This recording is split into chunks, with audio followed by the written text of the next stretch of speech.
Okay, introducing next on my show now. We have all lined up for you. A special guest, Sammy Dean, joining me on my show. Welcome to my show, Sammy Dean, the DJ. Hi, how are you? Yeah, good, thanks. How are you today? Yeah, good. Recovering Cool. from Glastonbury.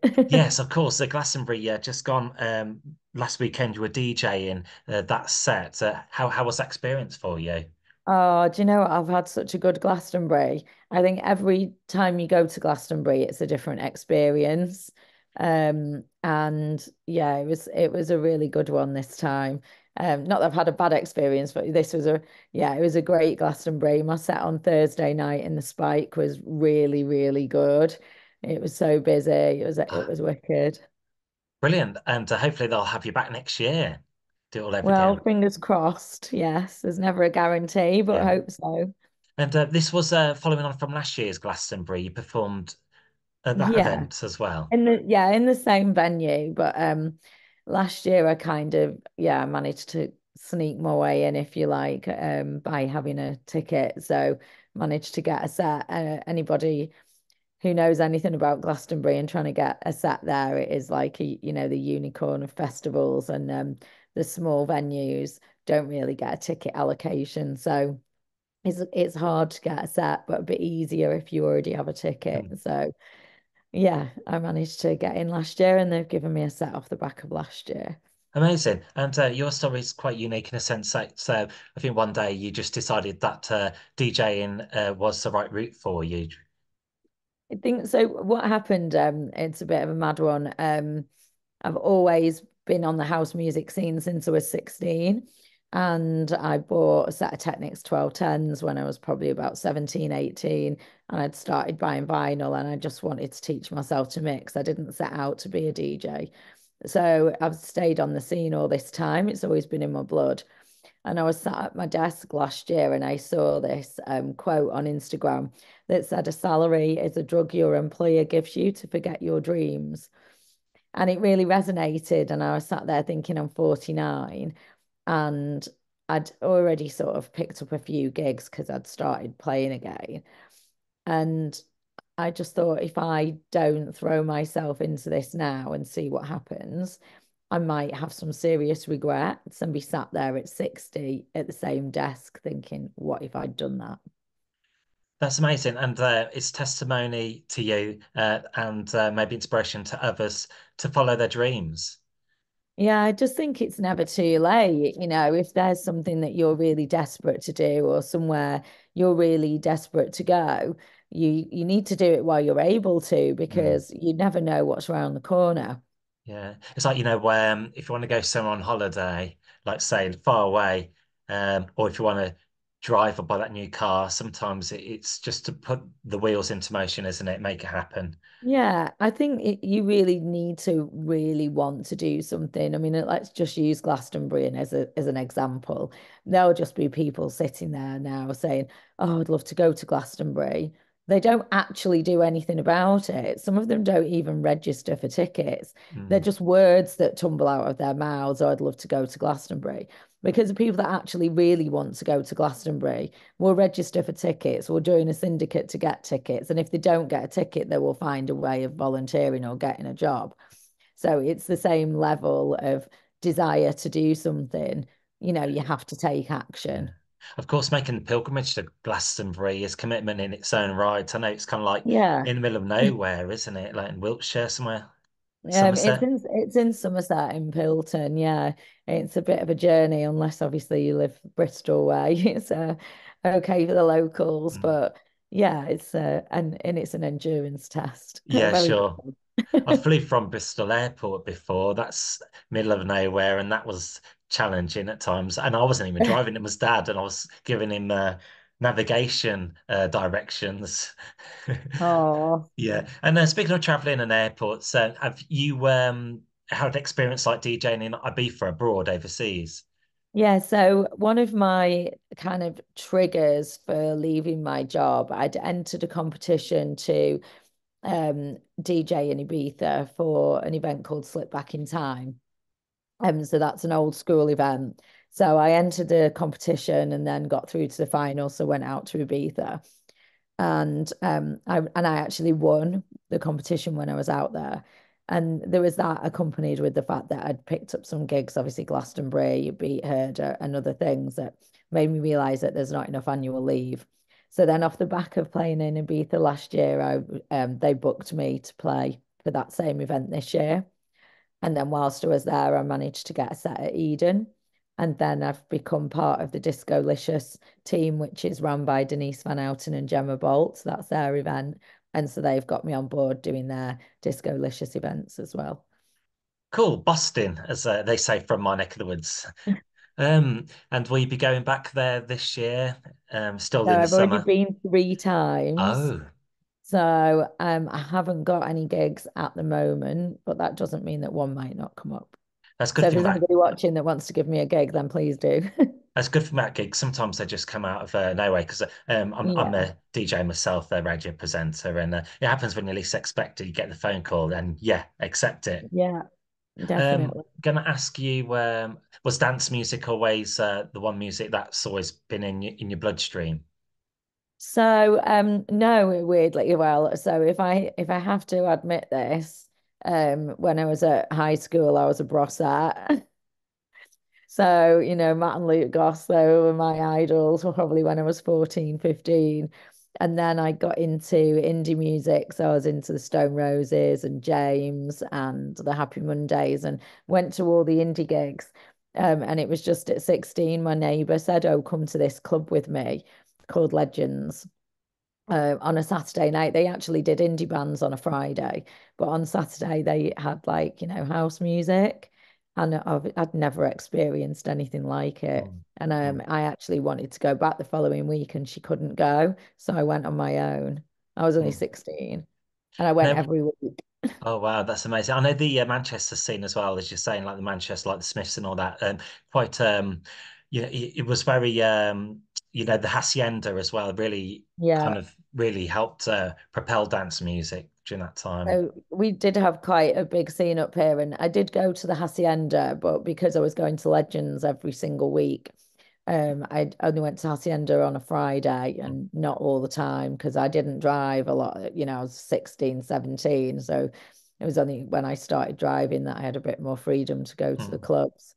But we had a club called Club 4 in Widnes that we used to go to as well. And then Cream when that opened in the, mm, sort of early 90s. mm. And do you like doing local gigs? Do you still get them, round your Yeah, area? I do get some local gigs, but I tend to play more kind of Birmingham and London and the festivals. But yeah, I do play locally as Oh, well. that's good. At least you don't have to travel far with the local gigs. It's No. one of the plus sides of it. You Just a find though, and I'm sure most people will know that your local DJ scene is quite clicky. It's Mm, they're kind of all sewn up already. It's as we know, it's jobs for your friends a lot of the mm, time. So trying to get into that is sometimes quite hard. mm. It's nice to venture out sometimes, isn't it? Spread your wings. Yes. Also, just a quick question about Ibiza. When you went, do you think it's changed since like the last 20, 30 years? Is it kind of more exclusive now, VIP? Back in the Um, day. Yeah, I mean, obviously it has changed, it's unrecognizable to some extent, but I do think the vibes there. I think Ibiza's kind of peaked and troughed and gone through phases where it's been amazing. And I don't think we can ever recreate that kind of pre-mobile phones, Mm, pre-VIP area era. And anybody that was there, they're always going to be the best times of their lives. But actually, this is a little story. So I was getting a lift back to the airport once, and the driver said, "Have you had a good time?" And I was like, "Well, it's not as good as it used to be." And she made the point that your first experience is always your best. And that is actually really difficult to top that and to be quite mindful. And I really did take that on board. And actually, I've had some brilliant, brilliant trips to Ibiza. It has changed. But what's the point of sitting there saying, "Oh, it's not as good as it used to be"? Let's just crack on. And you can always find your own tribe. And mm, I do think the mobile phone thing, we've seen it a lot now that a lot of DJs and venues are asking for no phones on the dance floor. But the reason the phones are on the dance floor is because we've now got superstar DJs, we've got pyrotechnics, we've got a lot of visuals. Because you'll notice at Glastonbury, the DJs that are playing during the day, there's not so many mobile phones. There's people taking quick videos, but there's nobody standing there, the whole dance floor with phones in the air because there's nothing to video. Mm, So it's having something to video most of the time that's the reason people are yeah. videoing. So No one's against anybody having a quick little video, the mates dancing, quick shot of their favorite song that the DJ's playing. It's the statuesque entire dance floor filming that's the issue. mm. I know, just from my point of view, really, like the white tile, it has transitioned over time, hasn't it? It's moved with the times. Yeah. Like the late 80s, you had the Balearic beat, Yeah. and then And I wasn't there then, so I don't know what that was like. yeah, and then the trance scene was quite big as well, in like Yeah. late 90s In and the late early noughties. 90s. Then when I went, it was like the electro beat, electro disco sound. Because I haven't been since, I'm not sure what it's like now, the music wise. Um, do you know what? I think actually there's a little bit of something for everyone. I mean, there's, and we'll use trance as an example. There's not so much trance, we're kind of a little bit more progressive now, aren't we, than Mm, trance as such. But then there's still the odd, like, one more time we'll do some trance mm, nights. mm. There's still little pockets, and there's obviously old school events. You've got Clockwork Orange, you've got Slip Back in Time. I think there is something for everybody. That's good. It's good that people still living their dream over there, keeping it going, And you know what? There's a lot of people that have never been. There's a group on Facebook called Ibiza for the over 40s, and there's people that have never been to Ibiza that are going for the first time in their 40s, 50s, and 60s. And actually, the lady that runs that group didn't ever imagine it would be as big as it has, and she's actually 60, and she looks amazing, and she loves it. It's for everyone. I think we need to embrace the fact, and obviously, I've kind of, started DJing again at sort of my late 40s. I'm now 50. It's house music is for everybody. I know a man called Tom who's 70 who comes to defected events. Well, he's probably 72 now. I met a guy at the airport when I was coming back who'd been to Ushuaia, and he was 72, and the other people in his party were in their late 60s, and they absolutely loved it. They went for Calvin Harris. Let's embrace that instead of turning our noses up at people. Mm. And how has DJ technology evolved? Where do you still like spinning the vinyl? Taking out the sleeve and the artwork. Sometimes do you like doing vinyl events or? Do you know what? I did a vinyl set at Beat Herder a few years ago. It was the only way I could get my foot in the door, and I had to rehearse it because I'd not played for so long and I wanted it to be perfect. And I actually pulled off probably one of the best vinyl sets I've ever done in my Mm, life. But I got really anal about it and did a kind of became obsessed. Like I actually put stickers on the sleeves with the BPM, the key, and then I even wrote down on a piece of paper where the pitch control was and kind of went at it with a digital mindset because I've so got into mm, playing digitally because I was playing a lot of the really old house records and they're not as well produced or pressed as some of the later house vinyl records are, which are by far a lot easier to mix. So I just wanted to make my life easy. mm, And I found it not easy carrying a whole box of records and had to ask somebody else to carry them from camp. mm. I don't know about you, but So I've noticed my back's not as strong as it used to be. I've got to be honest. I know there's a warmth to vinyl and there's like that kind of familiar crackle, but there's nothing worse than pulling a record out of the sleeve and it's in the wrong sleeve, or finding that it's scratched, or that the Mm, needle jumps, or I've got a copy of like Screen 2, Hey Mr. DJ, and there's a great big chunk out of it. mm, And that's really depressing, and that doesn't happen with mm. digital. And the in-show business as well, live music, anything can happen. Have you had any scenarios where like things have gone like wrong at all? Like say when you're playing vinyl, like it's kind of, I know the vinyl needle, it kind of can jump sometimes if there's a scratch on there. Yeah, well, Beat Herder, if the place where they play vinyl is in a section called the garage, and the decks are actually in a taxi, an old taxi, which has been dug, the floors dug out, so you can stand up behind the decks. But there are some other cars that people can dance on, And so what happens is people try and jump on the taxi that's got the decks in. And so yeah, during my set, somebody jumped on and Mm, yeah, it kind of, it skipped. I was playing CC Boland, Sugar is Sweeter, and yeah, the needle went mm. skating across the record.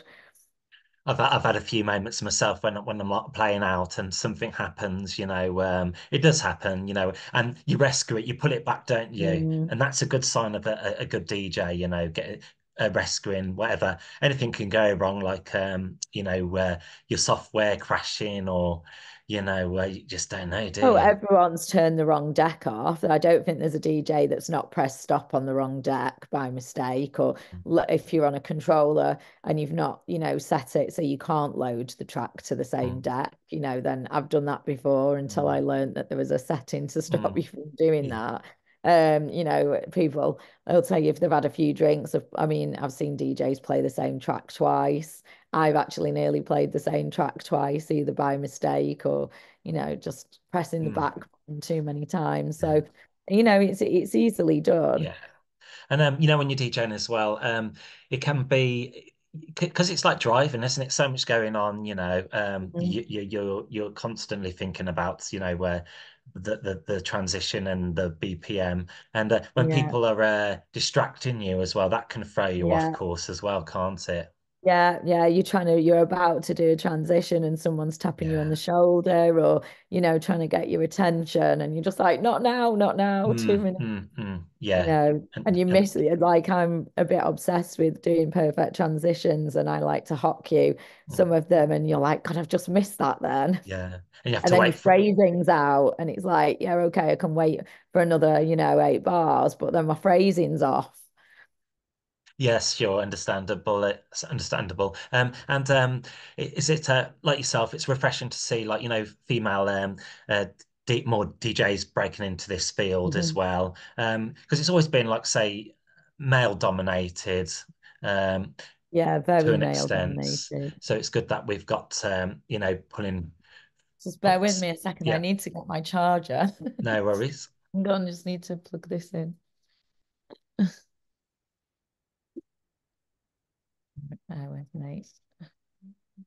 There we go. It's Yeah, about to run out of juice.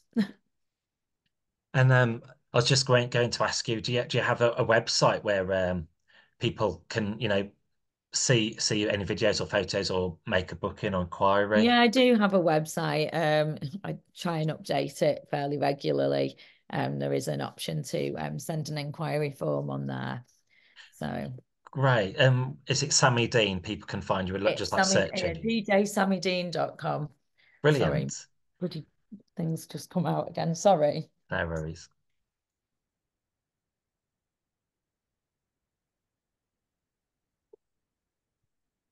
I didn't realize that it was a. So that was your website on Instagram as well and the So socials. my Instagram and my Facebook are yeah, the my Instagram's at the only Sammy Dean Cool. DJ.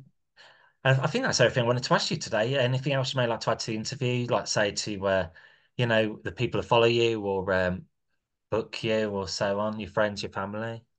Um, never think about that. I mean, you know, I really appreciate when I get messages of people who tell me that I'm inspiring them to follow their dreams or I've inspired them to take up DJing. And sometimes, it is peaks and troughs in this industry. And sometimes you think, oh God, I've got no bookings. What's happening? And then somebody will just send you a message saying, oh, I've just been listening to your latest mix in the gym. And it's inspired me, or it's done this, or just wanted to tell you I saw you the other week at such and such a gig. And those are the messages that, remind me that that's why I'm doing what I'm doing, that, I've made somebody happy or I've given somebody else some inspiration. That's good. Cool. Brilliant. Well, Sammy Dean, thanks for joining me on today's show. Chat about your new DJ career. Best of luck with everything, and No worries. Thanks for having maybe me. catch you on one of your gigs soon if you're around this way. Oh, yes, brilliant. Lovely. Thank you. See you soon.